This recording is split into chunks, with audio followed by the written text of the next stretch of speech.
Hello बच्चों, कैसे हैं आप लोग।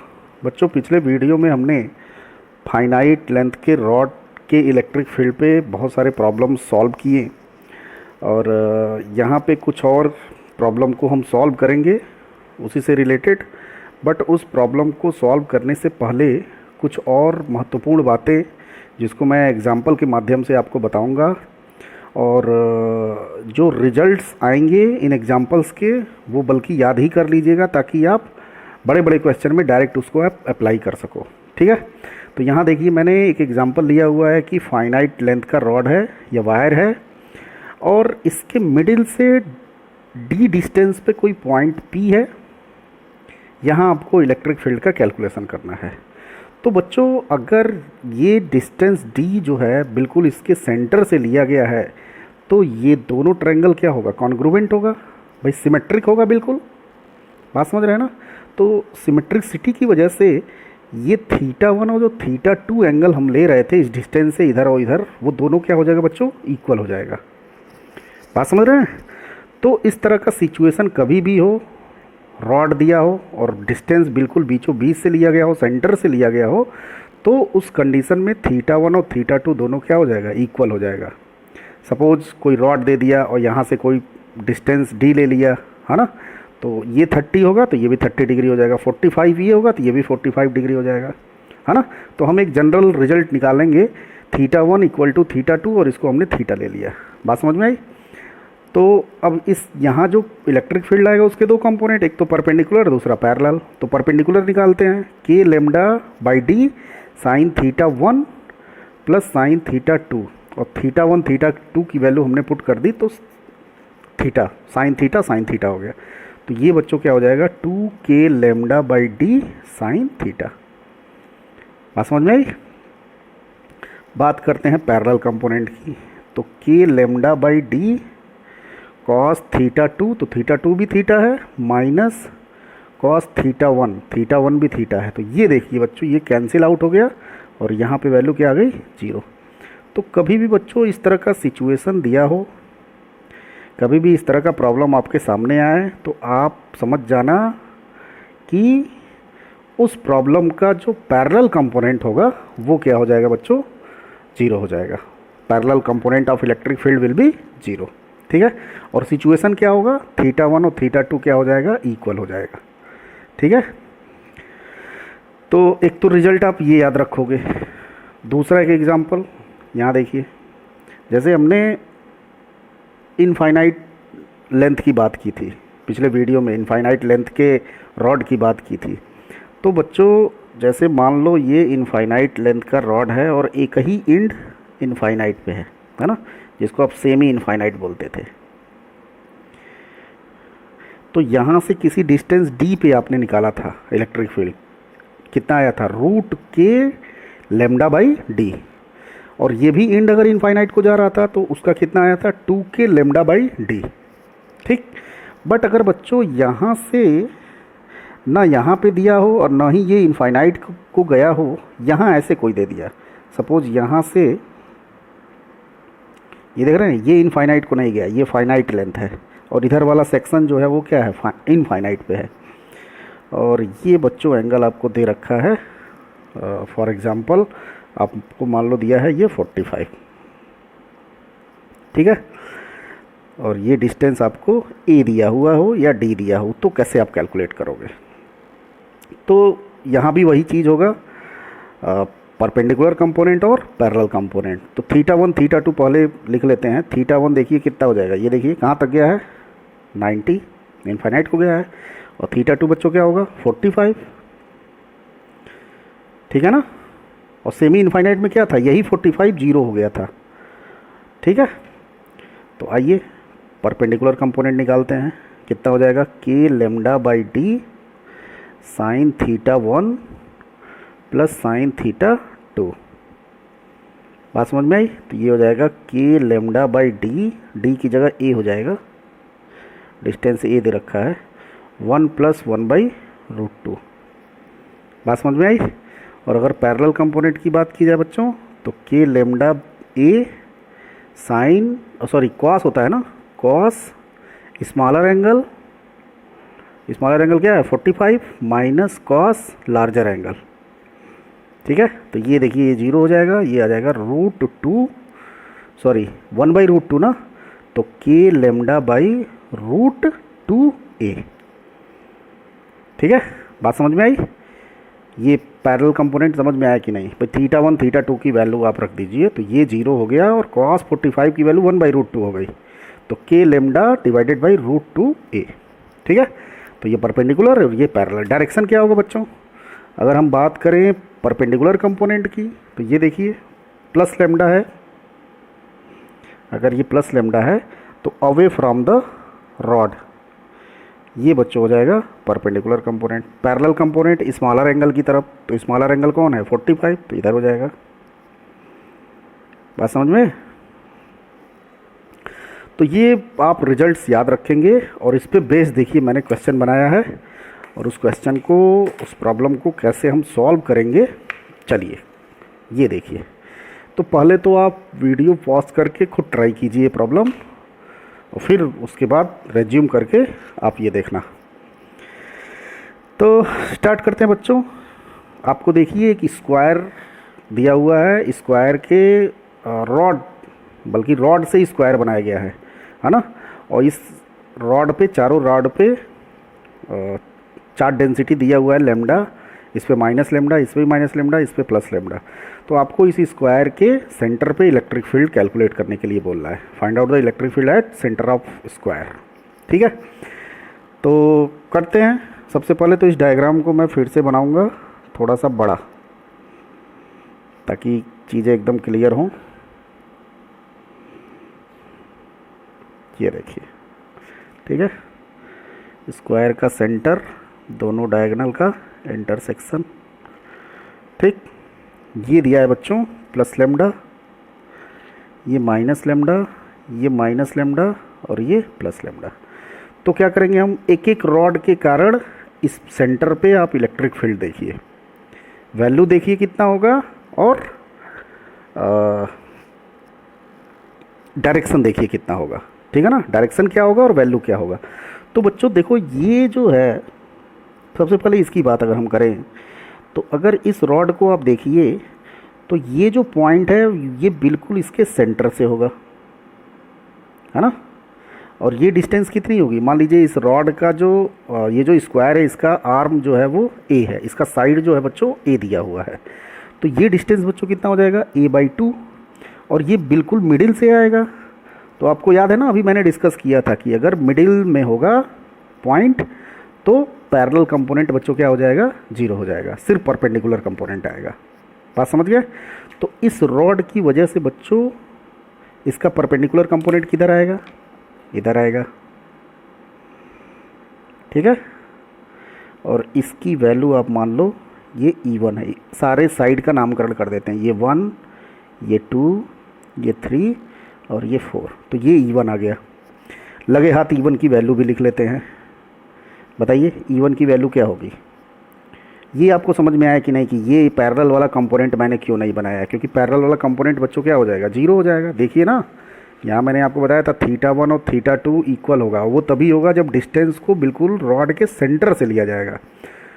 तो उस केस में पैरेलल कंपोनेंट क्या हो जाएगा, 0, सिर्फ परपेंडिकुलर कंपोनेंट मिलेगा, ठीक है। तो ये आ गया परपेंडिकुलर कंपोनेंट। तो कितना होगा perpendicular component, k lambda a/2, है ना, साइन θ1 प्लस साइन θ2। और यहाँ देखिए जो थीटा की वैल्यू, θ1 और θ2 की वैल्यू जो होगी बच्चों वो कितनी हो जाएगी, 45 डिग्री, है ना, स्क्वायर है ना, तो परपेंडिकुलर इंटरसेक्ट करता है, तो आधा आधा कितना हो जाएगा 45, तो साइन 45 प्लस साइन 45, ठीक है। तो इसको कैलकुलेट करते हैं बच्चों, ये हो जाएगा 2k लेमडा बाई a, और 1/√2, 1/√2 तो 2/√2, है ना।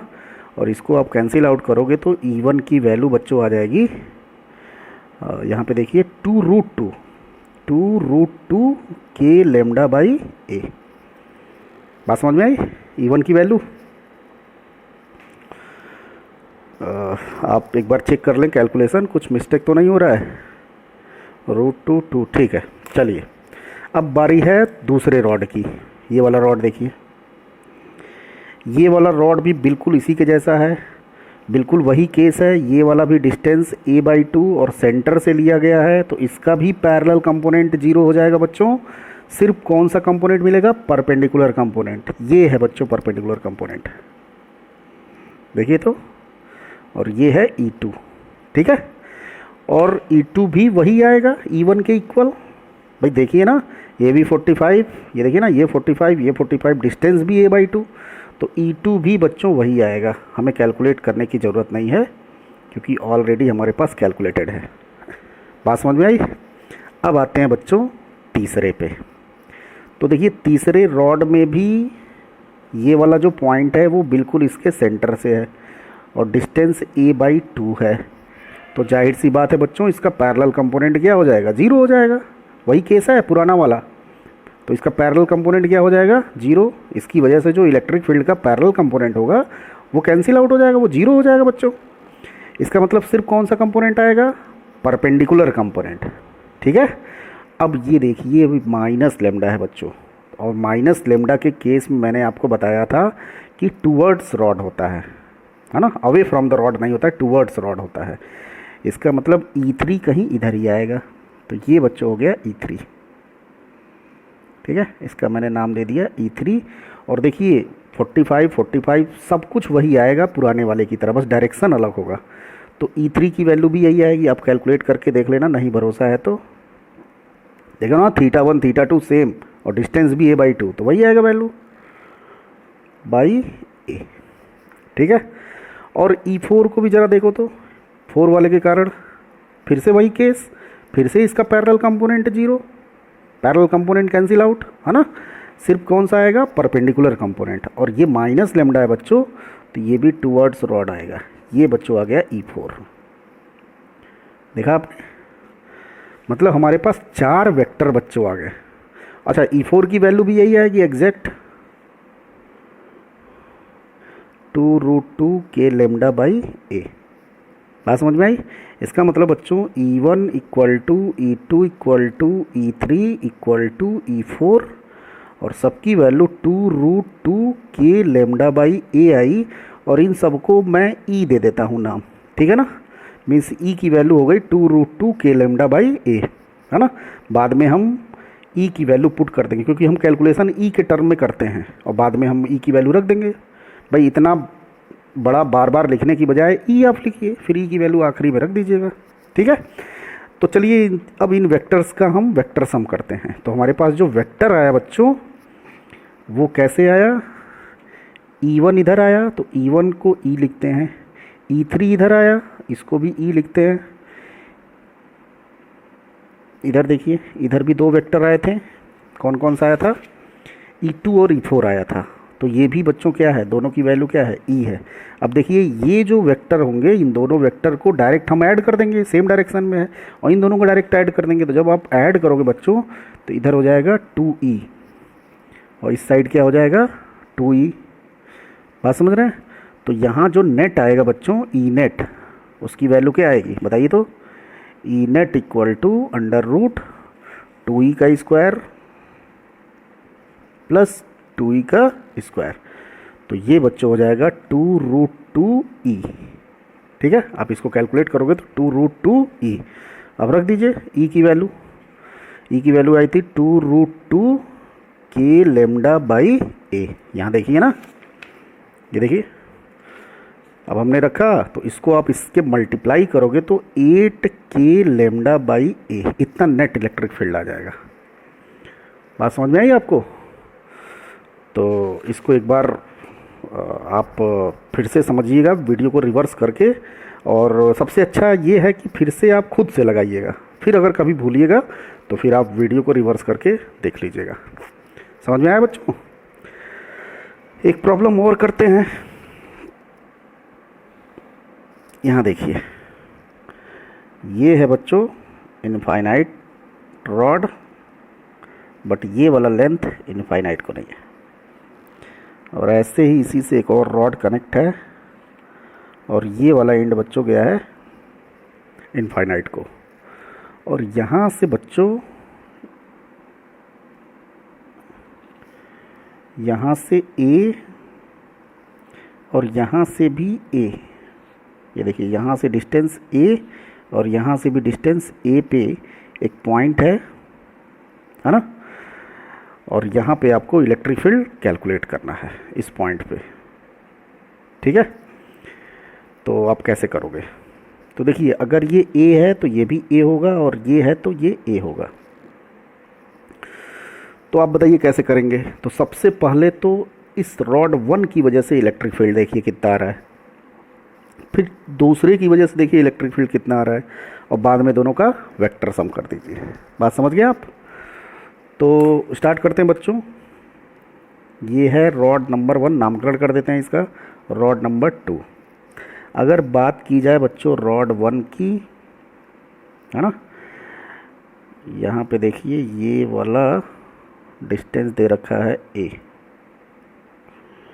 तो यहाँ जो इलेक्ट्रिक फील्ड आएगा उसको ज़रा हम कैलकुलेट करते हैं। सबसे पहले तो एंगल कैलकुलेट कर लेते हैं। ये देखिए इस एंगल की ज़रूरत पड़ेगी, इस एंगल की, तो ये 45 हो जाएगा भाई, स्क्वायर हो गया ना। तो ये वाला क्या हो जाएगा 45, और ये वाला भी बच्चों कितना हो जाएगा 45। बात समझ में आई?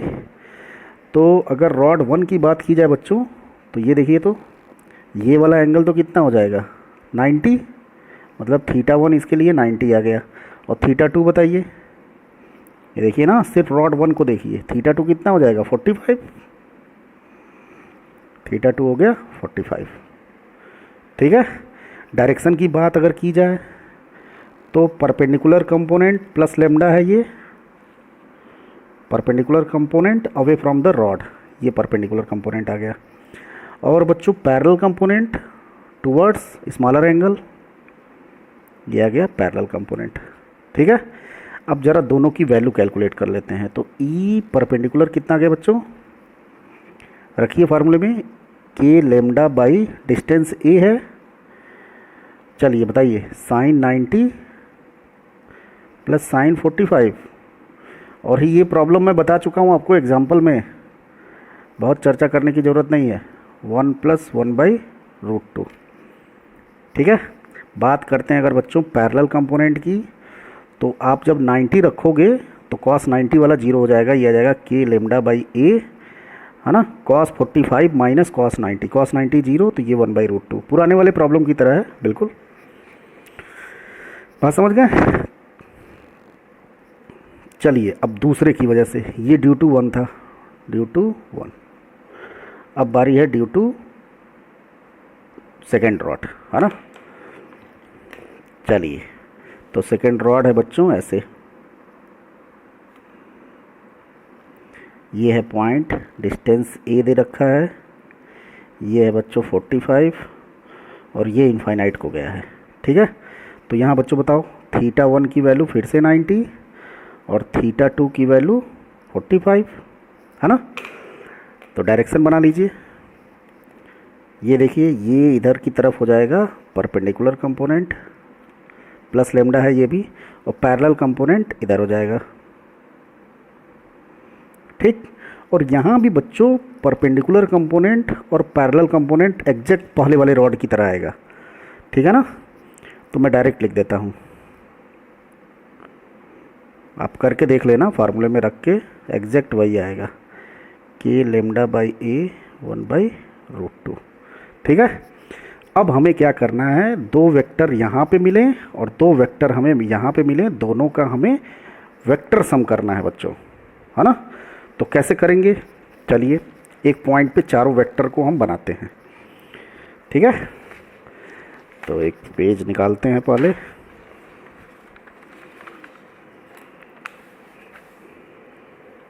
यहाँ देखिए एक पॉइंट पे मैंने चारों वेक्टर को बनाया। तो पहला जो वेक्टर, और डायरेक्ट मैं वैल्यू रखूँगा, पहले वाले केस में ये देखिए, तो ई परपेंडिकुलर की वैल्यू कितनी आई, के लेमडा बाई ए 1 + 1/√2। तो ये आ गया बच्चों के लेमडा बाई ए 1 + 1/√2। बात समझ में आ रही है ना आपको? पैरेलल कंपोनेंट देखिए नीचे आया है, वैल्यू बच्चों कितनी आई है, के लेमडा बाई ए √2, के लेमडा बाई ए √2, ठीक है। ये वाला पहले वाले का कारण आ गया। अब बारी है दूसरे वाले के कारण। तो दूसरे वाले कारण देखिए, ये है परपेंडिकुलर कंपोनेंट, इधर देखिए ये वाले ब्लू वाले पेन से बनाते हैं, ये परपेंडिकुलर कंपोनेंट। वैल्यू कितनी है परपेंडिकुलर कंपोनेंट की, देखिए तो के lambda by A 1 + 1/√2। Parallel component left hand side में आया है और ये वैल्यू आया बच्चों के लेमडा बाई a√2। ये 4 वेक्टर आ गए, ठीक है। अब आपको पता है कि जो वेक्टर 180 डिग्री पे हैं उसको डायरेक्ट हम सब्ट्रैक्ट कर देते हैं, बड़े मैग्नीट्यूड में से छोटे मैग्नीट्यूड को हम माइनस कर देते हैं, ठीक है। तो आइए इसको प्रोसीड करते हैं। यहाँ देखिए, ये देखिए इसमें और इसमें ये वाला बड़ा है ना। तो जब आप इसमें से इसको सब्ट्रैक्ट करोगे तो ये देखिए 1/√2 वाला पार्ट कैंसिल हो जाएगा। तो ये आ जाएगा बच्चों इस साइड के लेमडा बाई ए। आप सब्ट्रैक्ट करके देख लेना, इतना आएगा। फिर ऊपर वाले में से नीचे वाले को माइनस करोगे तो ये भी वही आएगा के लेमडा बाई ए, ठीक है। अब इन दोनों का आप नेट निकाल लो। तो ई नेट कितना हो जाएगा बच्चों, इसका स्क्वायर प्लस इसका स्क्वायर। तो के लेमडा बाई ए का स्क्वायर प्लस के लेमडा बाई ए का स्क्वायर रूट में। तो जब आप इसको कैलकुलेट करोगे तो ये आ जाएगा के लेमडा√2 बाई ए। ये नेट इलेक्ट्रिक फील्ड आ गया। बात समझ में आई बच्चों आपको। तो देखिए, प्रॉब्लम को अगर स्टेप वाइज करेंगे और बिल्कुल समझ के करेंगे, घबराएंगे नहीं, हाँ, तो आपको कोई दिक्कत नहीं होगी। बिल्कुल स्ट्रेट फॉरवर्ड प्रॉब्लम है, देखने में टफ लगेगा लेकिन है बहुत ईजी। बस आपको एक स्टेप वाइज चलना है, स्ट्रेट फॉरवर्ड चलना है, कोई मन में एक डाउट नहीं रखना है, ठीक है ना। और जिस तरह से मैंने किया उस तरह से आप करेंगे तो कभी भी गलती नहीं होगी और कोई मिस्टेक होने का चांस नहीं रहेगा, ठीक है बच्चों। तो इस पे बेस्ड आप क्वेश्चन करिएगा, बुक्स में दिया होगा आपके। अब नेक्स्ट वीडियो में हम लोग रिंग के कारण इलेक्ट्रिक फील्ड हम लोग पढ़ेंगे। तो बहुत बहुत धन्यवाद आपका, थैंक यू वेरी मच।